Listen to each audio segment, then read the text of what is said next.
오늘 본문은 사무엘상 8장인데요. 이렇게 이스라엘 백성들이 왕을 달라고 하나님께 요청하는 그런 장면이 있습니다. 자, 왕을 주는 것이 하나님의 뜻이 아닌데 하나님께서는 왕을 허락하십니다. 그래서 그 사연들, 그 당시의 상황을 먼저 살펴보고 이것을 통해서 주시는 교훈을 얻고자 합니다. 자, 하나님께서는 모세를 이스라엘의 지도자로 삼으시고 애굽에서 구해내셨죠. 그래서 이스라엘 백성들은 40년 동안 광야 생활을 하면서 한 곳에 정착한 생활이 아니라 장막을 지고 폈다가 거두었다가 이동하는 생활을 40년을 한 거잖아요. 그리고 이렇게 음식도 만나를 통해서 하나님 주시는 것을 공급받아서 이렇게 했고, 그리고 이동하는 동안에 외적들의 침략과 이런 걸 받으면서 굉장히 사실은 고생한 시간이잖아요. 그죠? 그래도 노예에서 해방되어서 하나님의 백성답게 살 수 있는 가나안 땅으로 간다는 그 희망과 목적을 가지고 아주 꿋꿋하게 지냈고요. 그래서 요단강을 지내서 건너가서 가나안 땅에 정착할 때는 이제 모세라는 지도자 대신에 여호수아가 정복 전쟁을 이끌어서 하나님께서 전쟁을 할 때마다 하나님께 물어서 전쟁할 때마다 승리하게 하셔서 이미 그 땅에 살고 있는 주민이 많은 땅인데도 불구하고 그 땅을 정복하고 많은 사람들이 지파별로 앉아서 정착할 수 있는 그런 거주지를 마련하게 되었습니다. 그런데 이제 하나님께서는 모세란 지도자를 세웠고 여호수아란 지도자를 세웠는데 가나안 땅에 정착할 때는 지도자를 따로 세우지 않았습니다. 왜냐하면 하나님을 왕으로 모시라고 한 거죠. 하나님께서는 이들에게 율법을 주시면서 너희가 내 법을 순종하면 너희들은 들어가나 나가나 복을 받고 살겠고, 너희들이 내 말을 순종하지 않으면 들어가나 나가나 저주를 받을 것이라. 그래서 이 법대로 살면은 너희들이 형통하리라. 이렇게 이제 말씀을 하시면서 이 법을 통해서 하나님이 직접 통치하시는 제사장 나라로 이스라엘 백성들을 삼았습니다. 그런데 이 이스라엘 백성들이 40년 광야 생활을 하면서 굉장히 고생하고 정말 풍요롭게 살기보다는 좀 힘들게 살았잖아요. 그런데 이 가나안 땅에 와서 봤더니 이방인들이 사는 모습이 부러워요. 왜냐하면 이분들은 이동하지 않잖아요. 정착 생활을 하잖아요. 한 곳에 딱 이렇게 앉아서 한 곳에서 오랫동안 살 수 있는, 거주할 수 있는 정착 생활이란 것은 자기네들이 땅을 경작할 수 있고 농경 생활을 할 수가 있고 곡식을 거둘 수 있는, 그래서 이렇게 먹고 의식주가 풍요로운 지금 자기네들이 살아왔던 그에 비해서 그런 생활을 하고 있는 것이 보니까 굉장히 부러워졌어요. 그리고 이제 또 왕을 세워가지고 또 강력한 군대를 가지고 전쟁이 나면 일사불란하게 전쟁에 임하는 그런 모습을 보면서 이 이스라엘 백성들은 이방 나라가 사는 모습이 좀 부러워졌습니다. 그래서 이들이 이제 하나님 앞에 뭘 요구하냐, 우리도 저 사람들처럼 왕이 다스리는 나라가 됐으면 좋겠습니다. 왕의 통치를 받고 싶습니다. 왕을 세워 주십시오. 이렇게 이제 얘기를 하는 그런 내용입니다. 자, 하나님께서는 여기 어떻게 하실까요?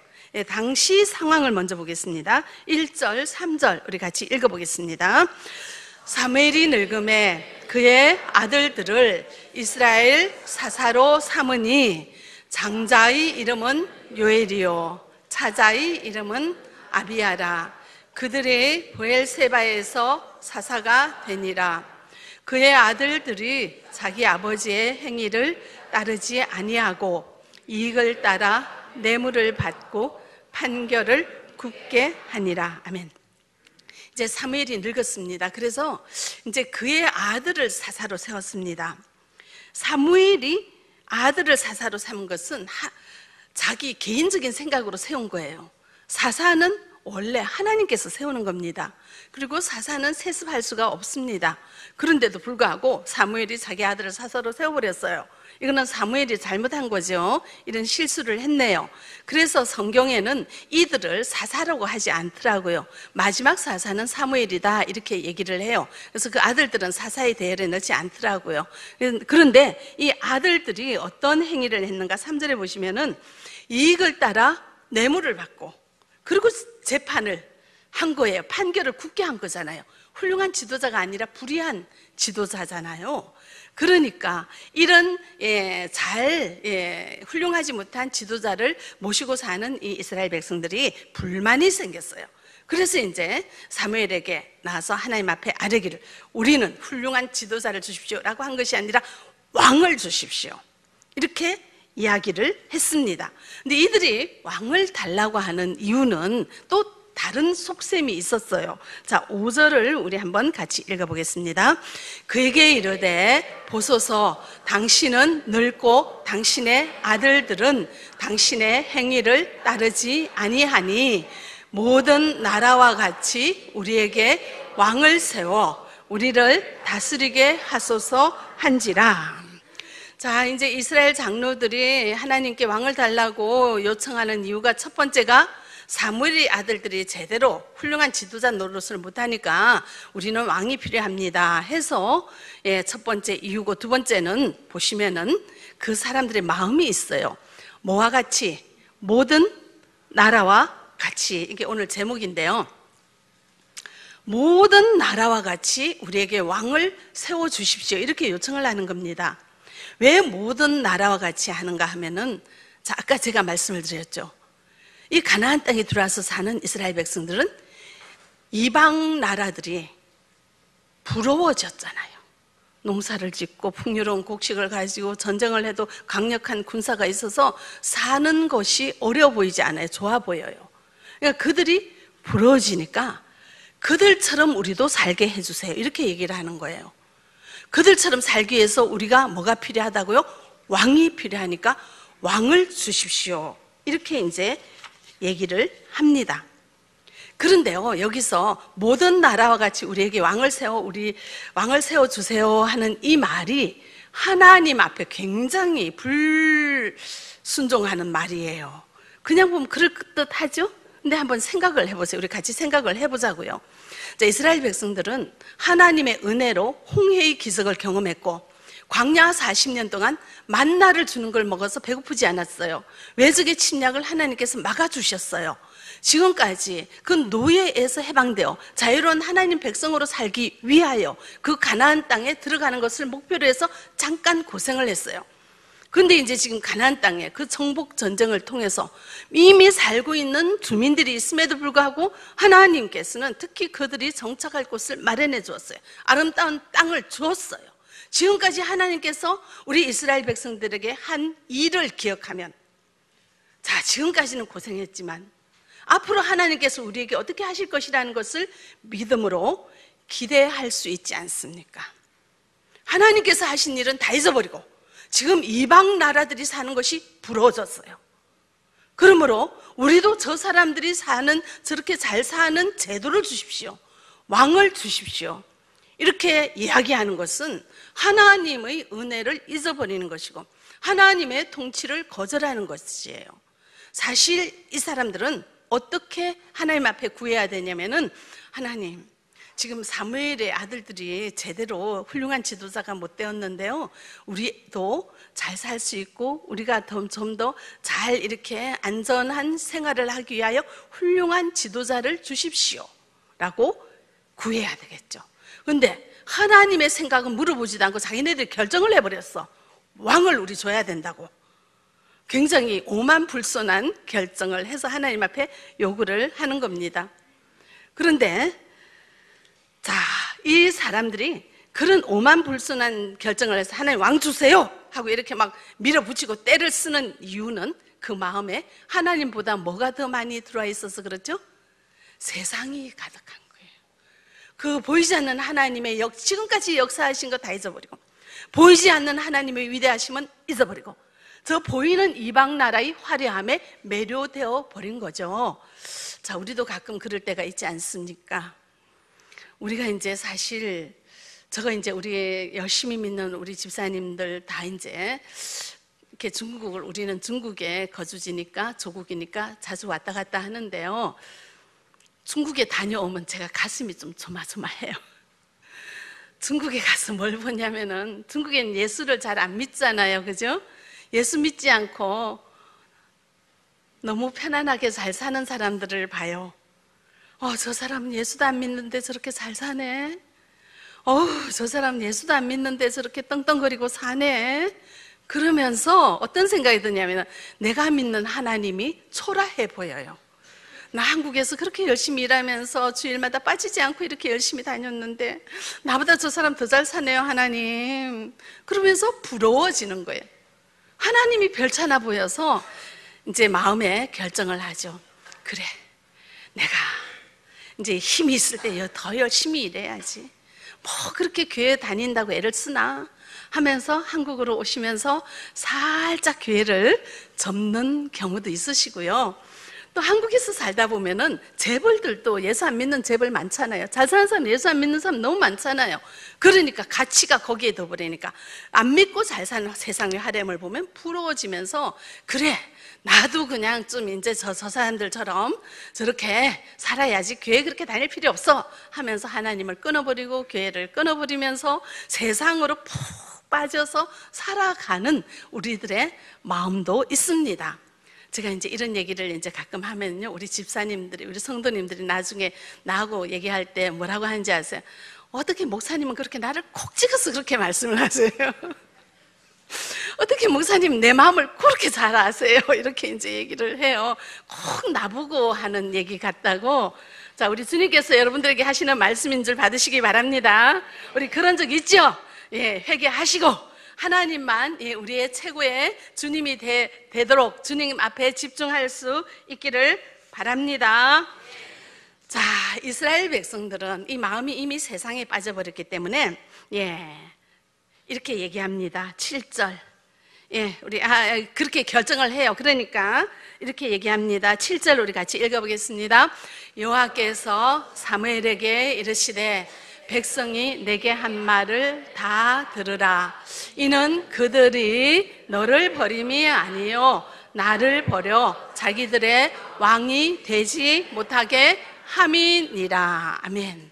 자, 그래서 왕을 세워달라는 이 이스라엘 백성들의 말을 듣고 우리 하나님은 어떻게 생각하십니까? 나를 버리는 거라고 해요. 저 사람들이 세상에 빠져버린 걸 알아요. 내가 그렇게 저들을 보호하고 이끌어내고 정말 이 가나안 땅까지 오도록 나의 특별한 자녀라, 특별한 관심과 사랑으로 이렇게 보호해주는 나를 왕이 되지 못하도록 하고 사람을 왕으로 세우겠다는 건 나를 버리는 거라고 이렇게 이야기를 하시는 겁니다. 그래서 이제 하나님은 이 이스라엘 백성들을 설득하려고 해요. 자, 너희들이 사무엘의 아들들이 부당한 행위를 하고 불의한 행위를 하는 거 너무 보기가 어렵지? 그런데 만약에 너희들이 왕을 세워서 왕이 너희들을 다스리는 나라가 되면은 왕들은 그 아들들보다 더한 행위를 할 거야.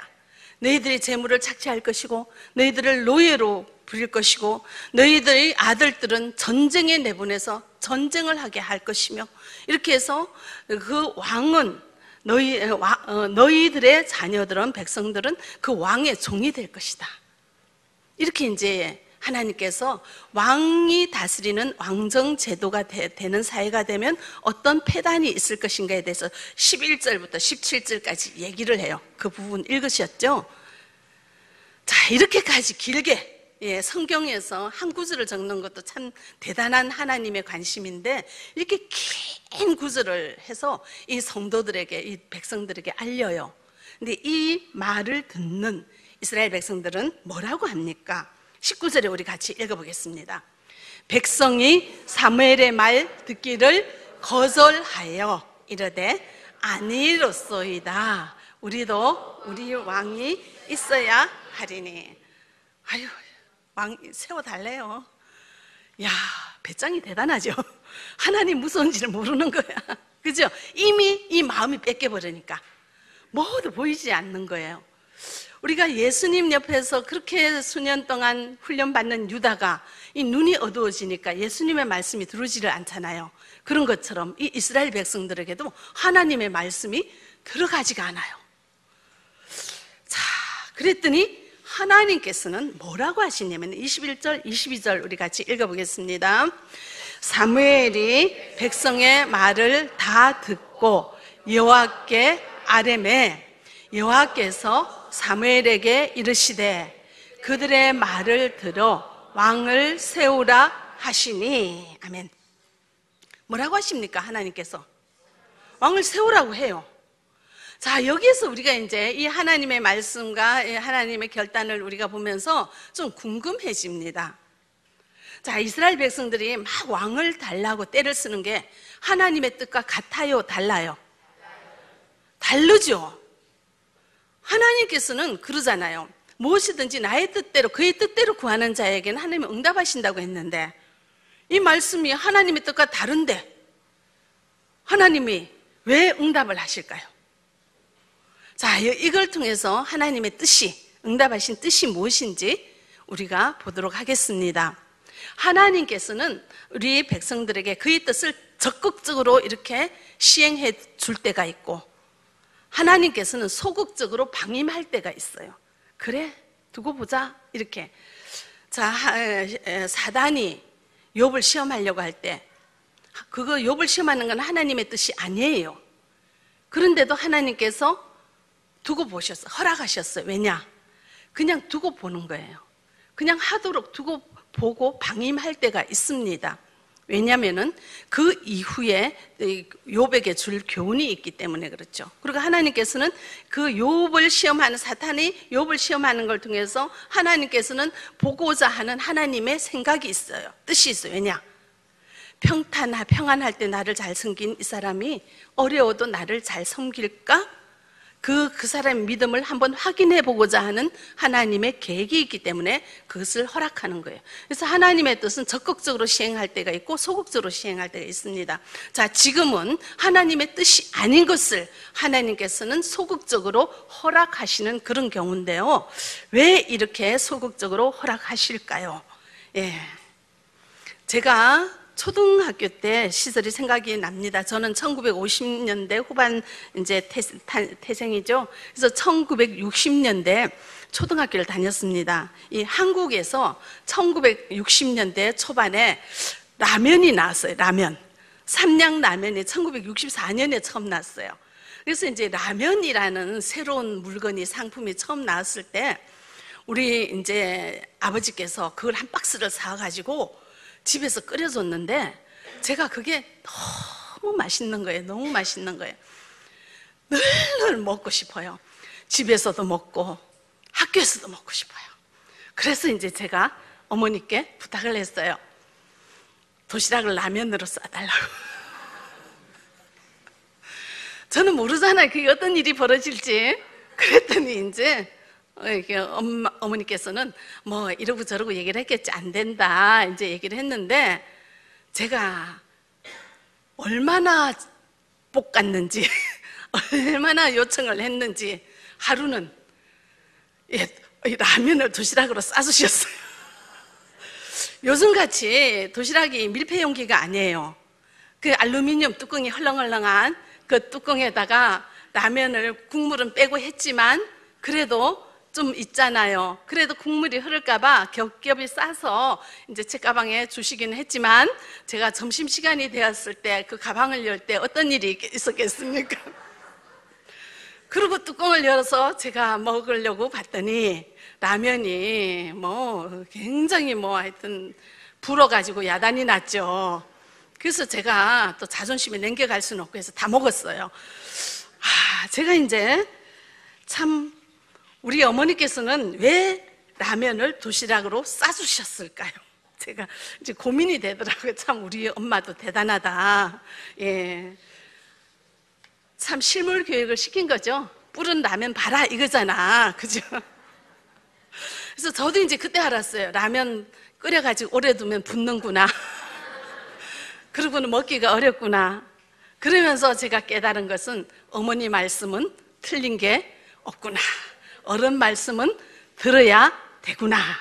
고집 부리지 말아야 되겠다. 이 교훈을 얻었어요. 그래서 우리 어머니께서는 그 교훈을 주시기 위해서 이제 그 말을 했는데 내가 안 들으니까 이 아이를 교육시킬 방법은 그것밖에 없다. 왜냐면은 고집이 대단하니까 이 아이의 고집을 꺾을 방법은 다른 방법이 없다 해봐야 된다. 이래서 이제 라면을 도시락으로 그렇게 싸준 역사적인 사건이 있습니다.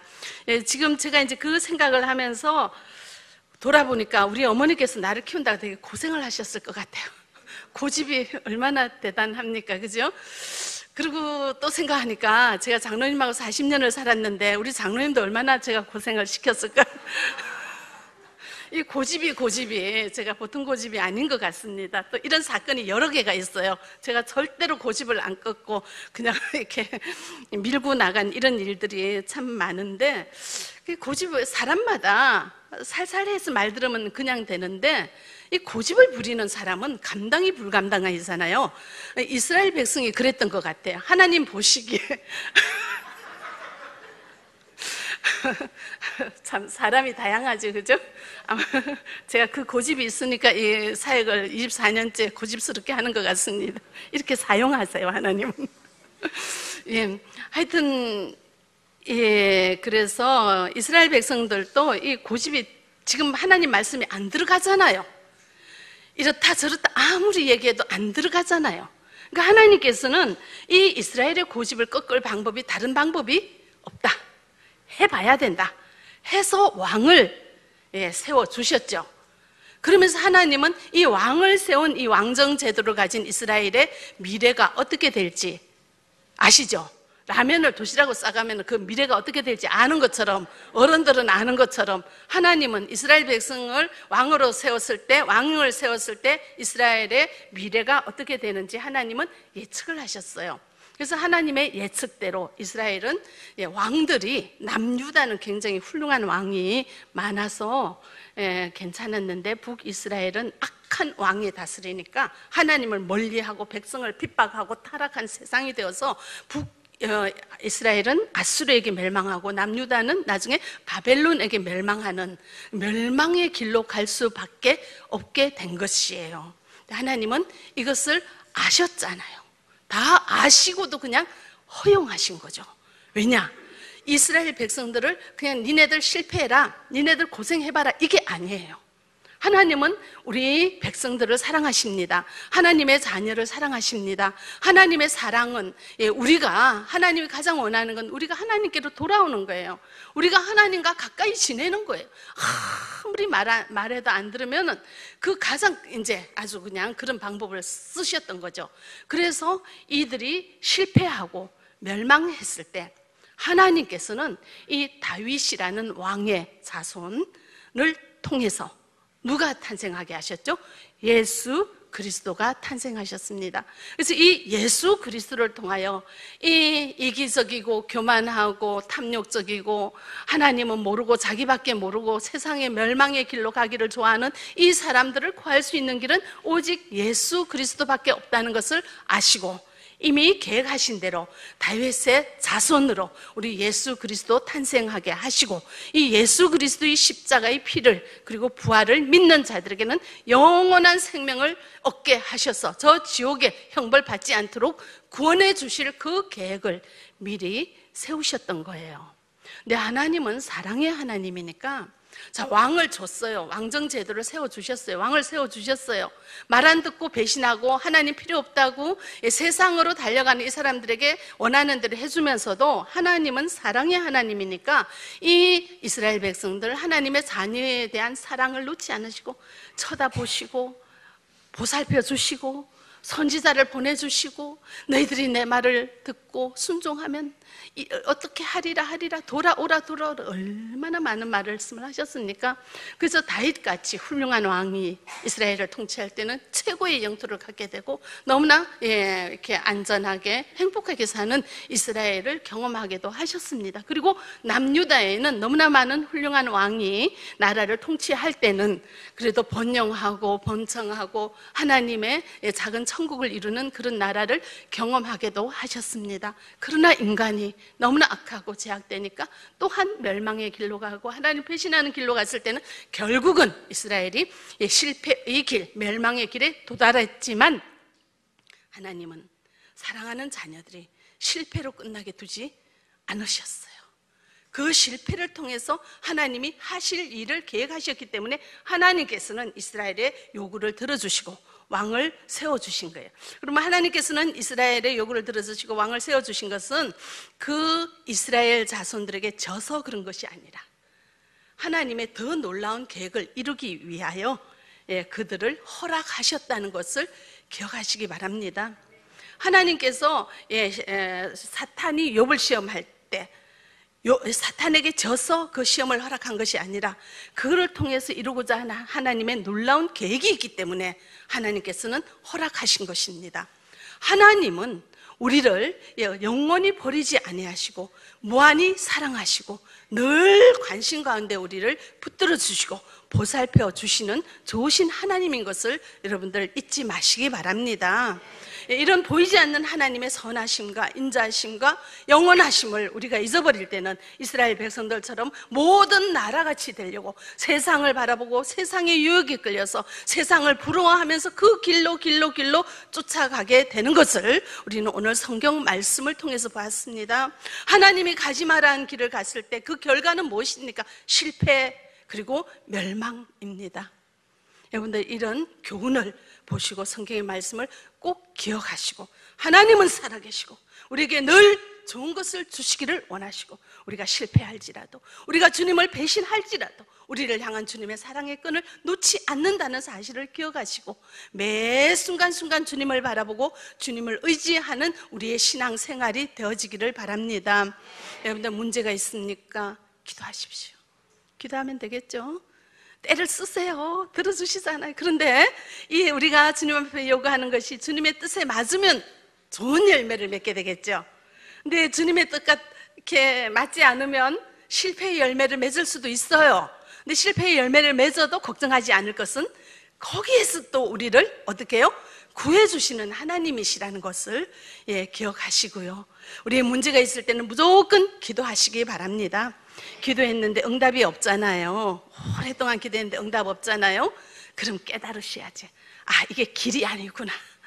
깨달으시고 그만두시기 바랍니다. 하나님의 뜻을 찾아내는 그런 영성이 있어지기를 바랍니다. 자, 근데 여기에서 우리가 한 가지 여러분들 성경 말씀을 쭉 보면서 우리가 하나 알 수 있는 게 있어요. 이스라엘 백성들이 하나님께 왕을 달라고 요구한 건 자기네들 필요한 거 자기네들이 생각해서 결정해서 달라고 했죠. 이런 가운데서 딱 한 가지 빠진 것이 있습니다. 뭐가 빠졌어요? 회개를 안 하잖아요. 회개를 안 하잖아요. 회개를 안 하면 내가 욕망으로 구하는 건지 하나님의 뜻에 맞게 구하는 건지 몰라요. 그러나 우리는 날마다 발을 씻는 것처럼 우리가 미련한 우리 되어 우둔한 우리 되어 하나님의 뜻대로 살지 못하는 이 세상의 티끌 같은 죄악에 섞여서 사는 우리는 날마다 주님의 뜻과 다르게 도망가고자 하는 우리 죄악된 근성이 있는 우리는 주님 앞에 엎드렸을 때 감사로 기도를 하지만 또 하나하나 주님 앞에 엎드려서 회개 기도를 하시기 바랍니다. 네. 회개한다고 너무 죄책감에 사로잡히지 마시고요. 회개 기도를 하고 나면은 여러분들 사우나 하고 나면 기분 좋은 것처럼 심령이 시원하고 좋잖아요. 그렇게 이 심령이 깨끗해지면 주님의 뜻이 밝히 생각이 나요. 그렇게 주님과 날마다 밀접하게 말씀과 기도로 교제하며 주님과 친하게 교제해서 주님의 뜻을 알아서 쫓아가는, 그래서 주님과 우리가 주님이 우리에게 항상 좋은 열매를 주시는 것 한없이 누르고 흔들어 넘치도록 받을 수 있는 우리의 인생이 되어지기를 바랍니다.